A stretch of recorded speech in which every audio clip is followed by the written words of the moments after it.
Welcome back. If you've just joined us, you're watching the news at 10 on Channels Television live from Lagos. A quick reminder of our top stories now. President Muhammadu Buhari restates resolve to end insurgency in the northeast at the World Economic Forum in Jordan as he receives promise of hardware supply from King Abdullah bin Al-Hussein. Group stars takes to the streets of Abuja in protest over continued killings in Zamfara state, call for action to check the activities of bandits in the area. The Nigeria Center for Disease Control reports 16 fresh cases of Lassa fever in 5 states across the country, confirms 121 deaths since the onset of the 2019 outbreak. A fresh fighting breaks out in the outskirts of the Libyan capital Tripoli as government forces intensify attacks on rebel groups.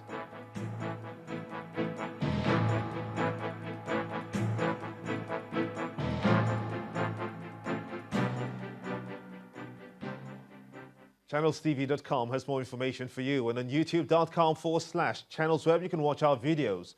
You can also watch us on your mobile device via your browser or download the Channels TV app for Android, iOS and Windows devices from the respective stores. Besides giving you access to news and updates on the go, the Channels TV and Channels 24 app have an eyewitness feature that you can use to share those pictures, videos or news of happenings around you. Just install the app, then tap and swipe to reveal the menu and follow the instructions. Let's bring back one of our lead stories to you again. A group of concerned citizens staged protests in Abuja, Kaduna and Sokoto states to demand action from the government over the killings in Zamfara state. The protesters, who were prevented from proceeding to the presidential villa, vowed to return to the streets in 2 weeks if nothing is done about the situation. The citizens' actions drew participants from several states of the Federation, bearing placards with inscriptions such as "Declare a state of emergency in Zamfara now," "Zamfara Lives Matter," "End the Genocide Now." Prominent broadcaster Kadri Ahmed, an indigene of Zamfara state, says that it was the height of incompetence for the country's security agencies to stand by helplessly and watch as Zamfara is being run over by criminals. Zamfara state has been in the news in recent times over the activities of bandits, which has led to the deaths of many people in the state. At the moment, the killings that are taking place in Zamfara are more than the killings taking place in Borno, more than the killings taking place in Adamawa and Yobe. These are states that are officially at war. Every day, we bury between 30, 40, 50 people. When we are not burying people, we are selling everything we own to pay kidnappers 15, 20 million. Mr. President has not done well for the people of Zamfara. The people of Zamfara love Mr. President. The people of Zamfara came out in 2015 to vote for Mr. President. Despite their hardship, they came out again in numbers in the just concluded elections to vote for Mr. President. Why is Mr. President treating the people of Zamfara as if they are not citizens of Nigeria, deserving of security, deserving to live in their houses and sleep well? Why? This is why we are here today. We demand that Zamfara is made secure. We demand that Mr. President acts like the chief commander-in-chief that he is of the armed forces of Nigeria. All these soldiers here should not be guarding one man. They should be in Zamfara, fighting kidnappers and rustlers and the armed bandits that are killing our mothers, our fathers and our sisters. That is what we demand. We don't really care if Mr. President is distributing 10,000 naira, if he's giving people trader money, if he's giving people money. If there is no life, there is no business. You need to understand, his first job is to provide security in this country. At the moment, he is not providing it. The leaders in the north have let us down.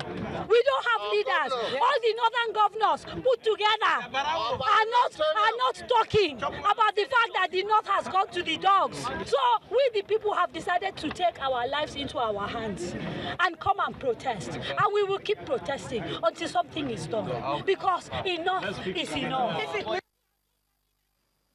Disturbing story it is indeed. It's exactly 1 year since the armed robbery in Offa happened. That's in Kwara State, where 33 persons, including policemen, were killed. Now the people of the community say that they have put the incident behind them, though they want justice to be served on the masterminds of the attack.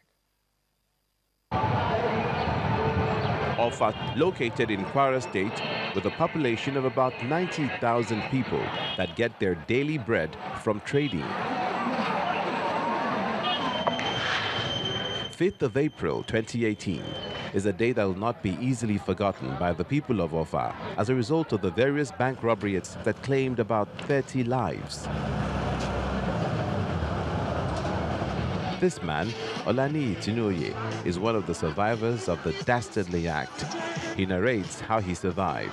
When they came to me, I was opposite the ATM of First Bank, inside the car, because I was lying on the very flat on the floor of the car when the guys just tapped me at the back and asked me for the key and said he's going to kill me. And I said, there's no problem, but I don't have the key of the car. Guns were pointed to me on my forehead that I'm going to be killed. We stayed there for more than 5 minutes before eventually asked me to go down off the car.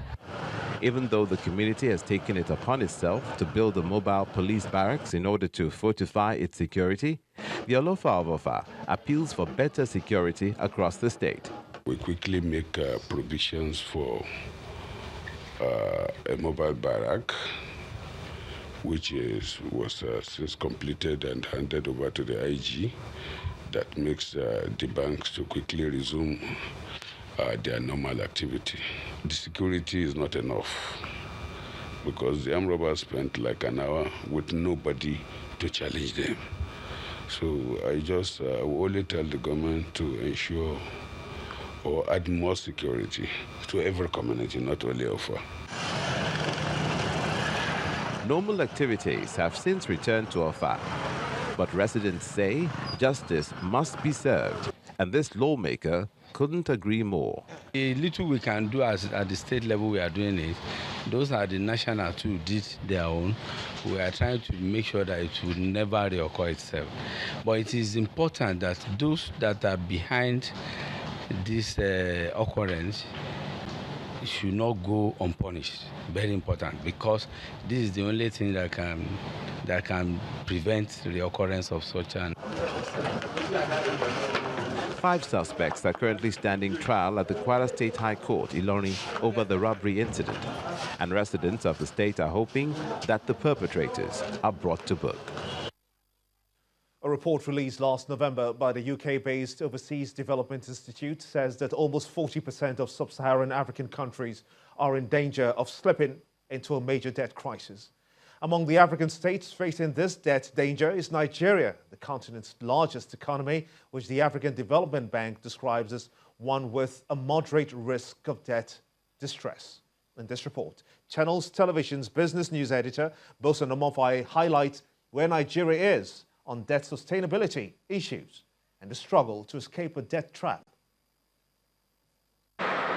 Nigeria is piling up debt at a pace much faster than the country's growth rate in terms of productivity, revenue generation, and overall gross domestic product. The debt level, which hit 24.39 billion naira at the end of 2018, according to the Debt Office, has been a source of worry and contention as the government insists the profile is sustainable.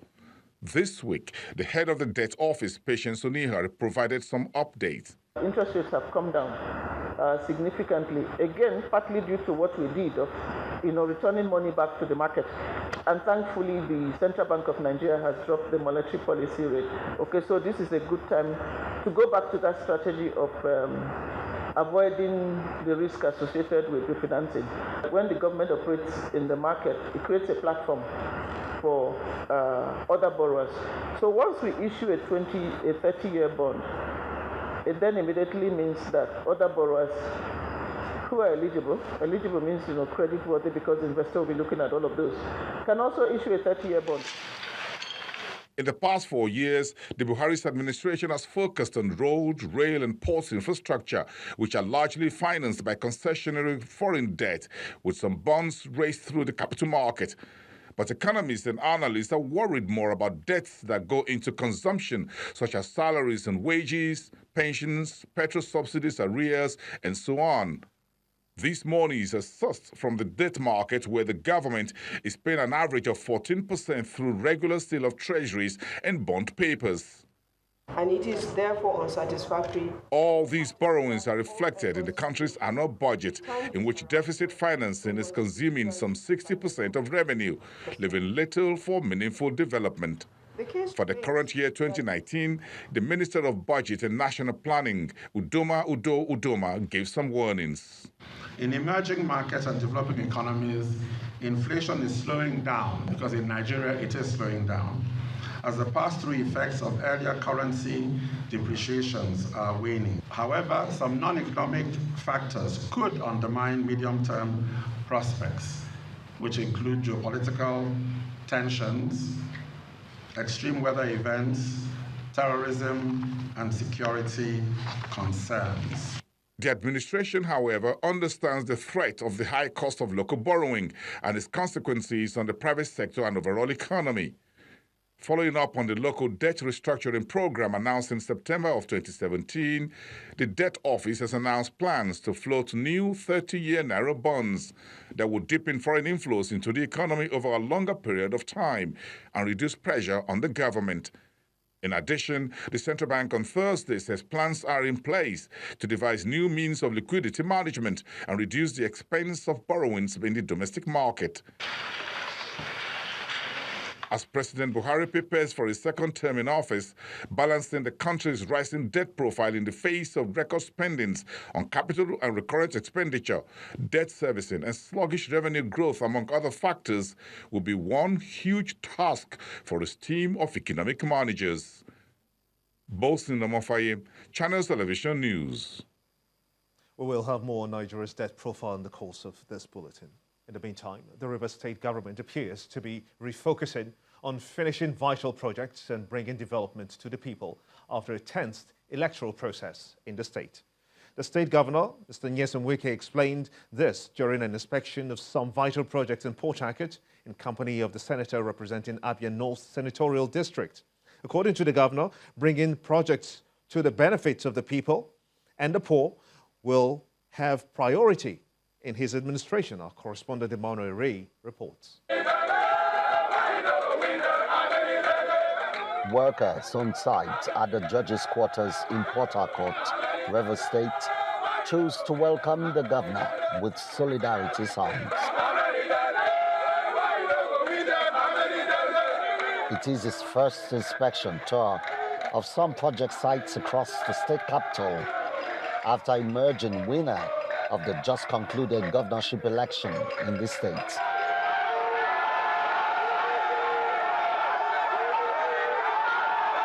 Governor Wike and his guest, Senator Mao Ohaboa, assessed the states of things, including the Real Madrid Academy. Then, at the new Mile 1 markets being built by the government, these women are excited. And then the show of support and appreciation continues.